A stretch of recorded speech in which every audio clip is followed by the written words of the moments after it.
This is part two of the AgView.net Masters Series featuring Dr. Barry Flinchbaugh and Dr. David Kohl. Let's talk the RFS and the future of renewable fuels. You know, the professor had a very, very good response to this at the convention here, and I'm going to turn it over because he did an excellent job on that. Well, it's pretty simple. When the renewable fuel standard was established, and how many gallons we would consume by a certain time period, it assumed the development of cellulosic ethanol would be much further down the road than it is now. It assumed it would be commercially viable. So this has to be brought into line with the technology. And it can be done by, you still can maintain the renewable fuel standard, but you have to amend it to and get it in line with technology. I think that's, you really don't have any choice. Let's talk about that generation everyone's talking about, the millennials. And their thoughts. Well, I think one of the things is, and we mentioned it here at the convention, millennials, they're not only going to drive social trends, political trends, but they're going to drive consumer trends. And any agribusiness or ag banking or even academic institutions, we're going to have a millennial strategy.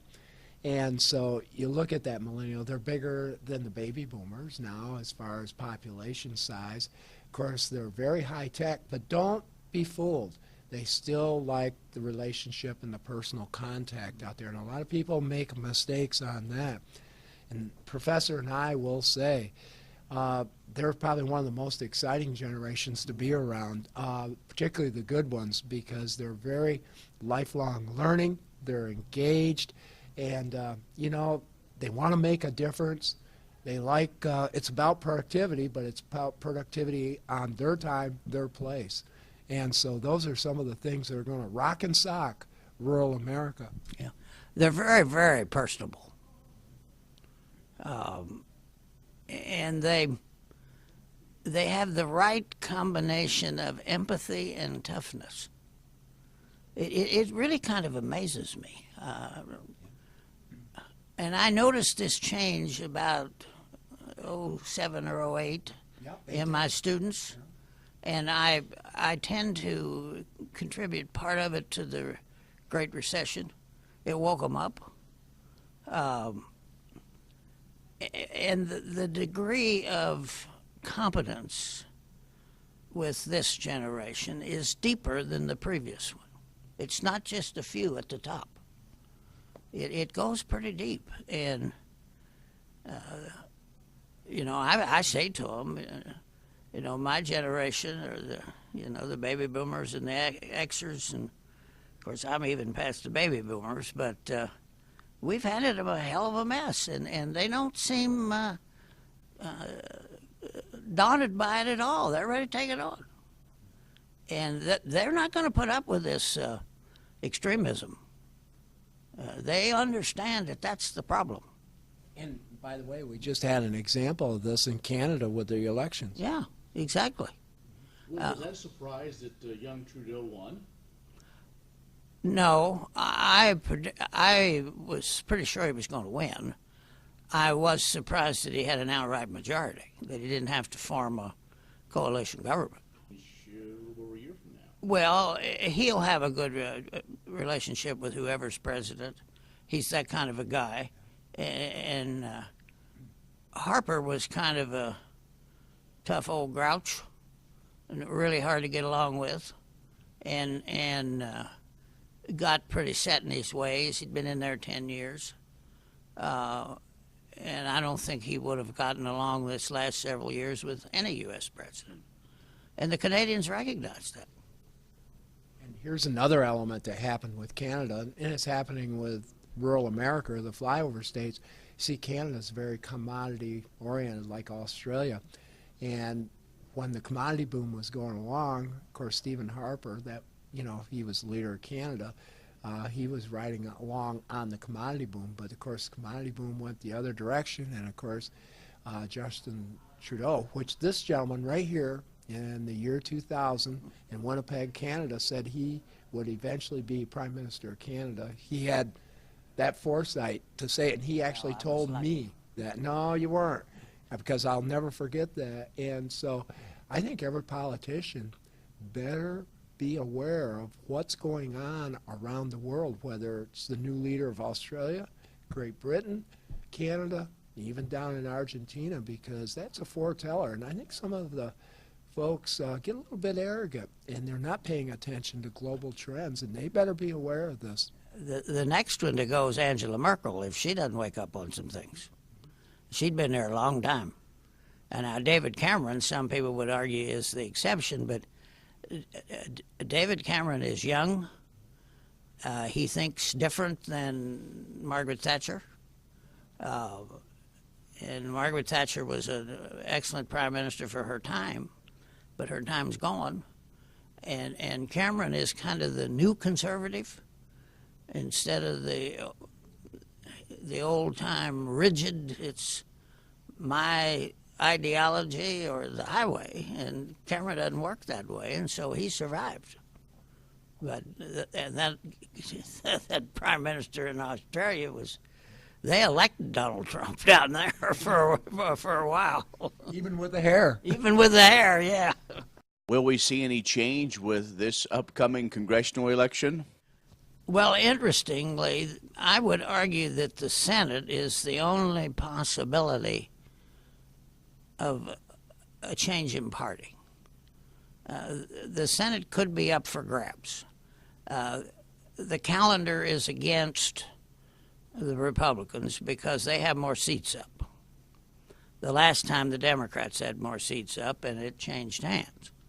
The House is gerrymandered in until 2022, I would argue. And the demographics are such that it could be a long time before we see another Republican president. You have the African-American vote, the Hispanic vote, both of those are growing. You have the urban, suburban females, and until the Republican Party decides that they're going to let females decide what social policy and reproductive policy should be, etc., they're going to vote Democrat. So the demographics are very much in favor nationwide of a Democrat president. Another interesting thing, if you look at what happened in 2014, and you take the entire vote for the U.S. House, in total, the Democrats won it by about 2 million votes. But when you gerrymander the districts, which both parties have done, and you get those districts set up, the Republicans are going to win. The only issue in the House is, do the moderate Republicans keep control, or do the wingnuts get control? That's the issue there. But the demographics are pretty clear. And he's the expert. All right. I got what? What advice would you give yourself if you were starting your career today? It's funny. One of the questions I actually had down if we were 25 again. So you're asking that you want to start it, or go ahead. Well, interestingly enough, in today's political atmosphere, it would have been pretty difficult for me to do what I've done. Because when I came to Kansas in '71, I tackled controversial issues, and I had the support of both political parties. And I religiously refused to be identified with a party. I still do that. Now, I'm a little more blunt, perhaps, on some of this stuff than I used to be, but so a young person starting out in the ag policy world, in the education world, it's really tough, because we're in an atmosphere in which a lot of people they won't tell you this, but they act this way. Don't confuse me with the facts.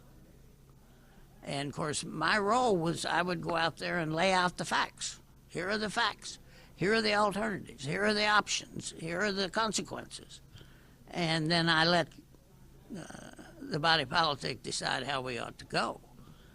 That still can be done, but it's more difficult. There's a young man at the University of Nebraska, Brad Lubin, who's working hard to try to do it. But I wouldn't change anything. I basically did it the way an educator should do it. Stayed out of partisan politics. I don't see how else you'd do it. For myself, I would probably do some of the things a little bit similar. At Cornell University, while I was in graduate school, I was known as Maverick, outside the box. You know why?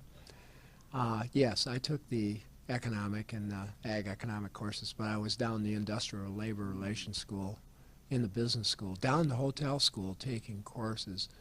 And I had some professors that were kind of outside the box on my graduate committee. I would do that again. And oftentimes in our field, in ag economics, I think that we become blasé. In other words, if you think about the professors and the instructors that went on and made a difference, they were outside the box.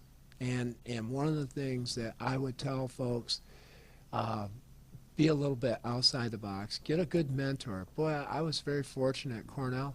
I had professors that allowed me to teach, and they mentored. I went on extension trips with these professors. I was involved with banking schools, and unfortunately, I don't think academics gets that today, and I think there's too much emphasis on research. And I think research is great, don't get me wrong, but the undergraduate teaching and the cooperative extension, I hope it doesn't disappear. And unfortunately, we've got some gamesmanship going on in academics that I don't think is healthy.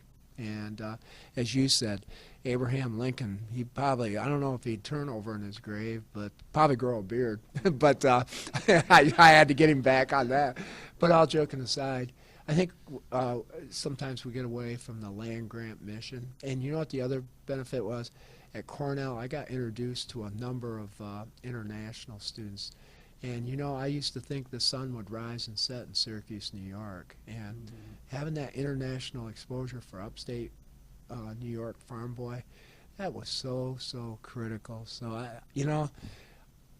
again, I think there's a bright future. We both think there's a bright future. And too many parents, grandparents, shun their kids away from going into the agricultural field. I think it's a great field to go in.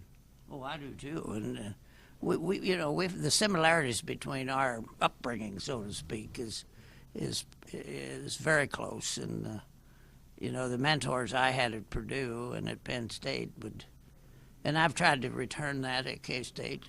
And I think it's absolutely essential to have a personal relationship with students and take them with you. And of course, I don't like to drive, so they drive me all over the state of Kansas, and we have a great time, and hopefully they learn something.